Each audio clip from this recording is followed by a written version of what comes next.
इस कहानी की शुरुआत में हमें बैकी नाम की एक लड़की को दिखाया जाता है जो माउंटेन क्लाइंबर है। उसकी अभी अभी डैन से शादी हुई है। डैन भी एक माउंटेन क्लाइंबर है। इन दोनों को ही पहाड़ों पर चढ़ने का शौक है और इस वक्त भी ये पहाड़ों के ऊपर चढ़ रहे होते हैं। बैकी के साथ उसकी दोस्त भी होती है और अब डैन जब ऊपर चढ़ रहा होता है तभी उसे एक घोंसला दिखता है और जब वो उसके अंदर हाथ डालता है तो उसके अंदर का पक्षी उड़ जाता है, जिस वजह से डैन का बैलेंस बिगड़ जाता है और वो ऊपर से नीचे गिर जाता है। पर वो रस्सी से बंधा हुआ है, इसीलिए अब वो हवा में लटक गया है। अब ना वो ऊपर आ सकता है और ना ही नीचे। ये दोनों के दोनों डैन को बचाने की कोशिश करते हैं लेकिन ये उसकी मदद नहीं कर पाते और तभी उसकी रस्सी का क्लिप निकल जाता है।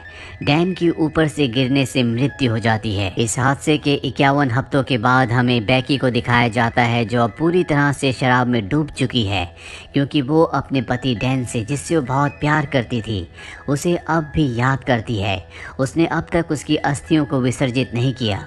उसकी अस्थियां अब भी उसके पास हैं। बैकी की जिंदगी में अब उदासी के अलावा कुछ भी नहीं है और बैकी के पास एक बार फिर से उसकी वही दोस्त आती है जो उस वक्त उसके साथ थी जब डैन ऊपर से नीचे गिरा था।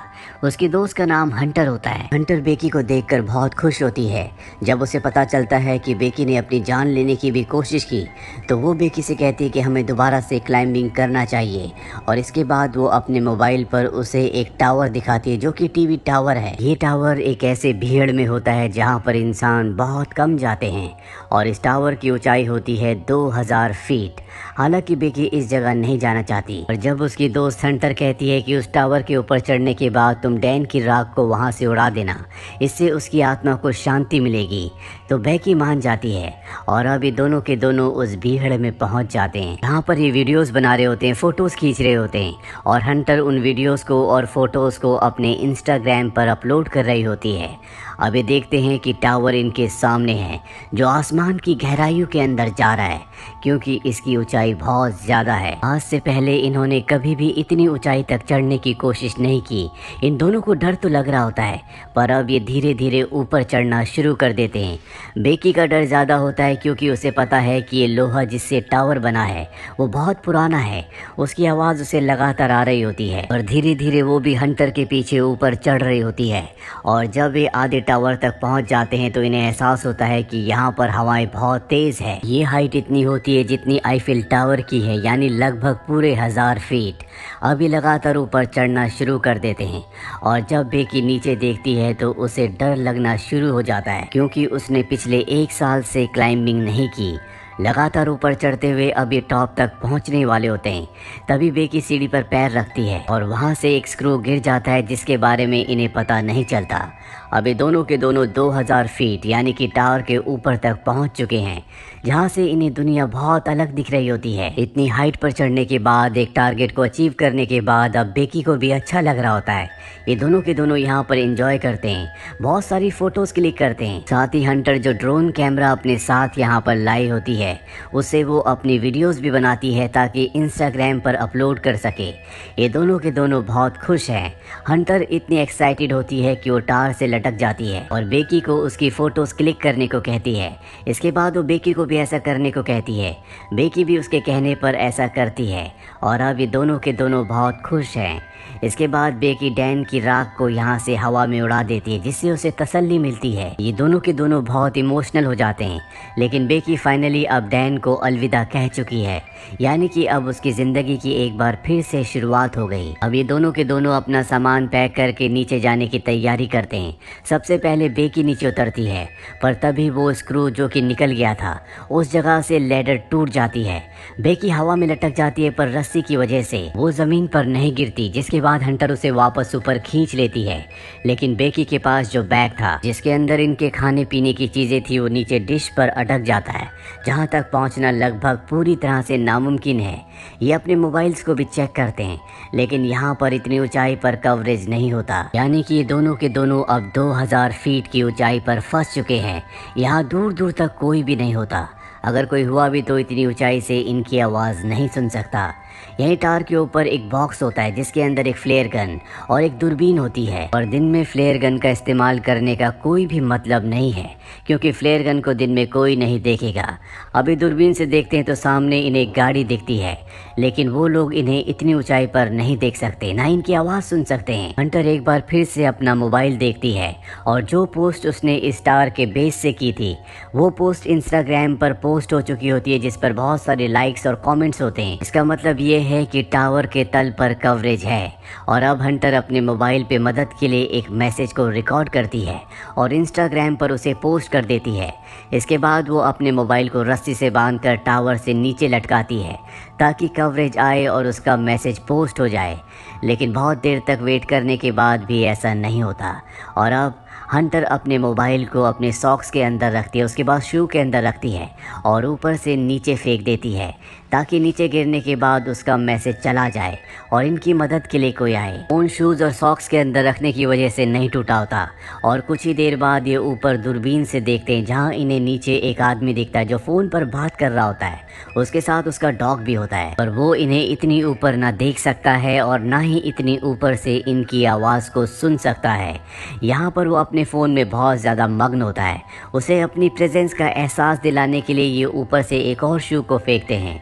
हालांकि वो शू तो देख लेता है, लेकिन उसे ऐसा लगता है कि ये पहले से यहाँ पर था और वो अपने डॉग के साथ वहाँ से जाने लगता है। हालांकि बेकी यहाँ पर फ्लेयर गन चलाने की कोशिश भी करती है, लेकिन हंटर उसे रोक लेती है और कहती है कि रात होने का हमें इंतज़ार करना होगा, रात को वो हमारी फ्लेयर गन को देख लेंगे।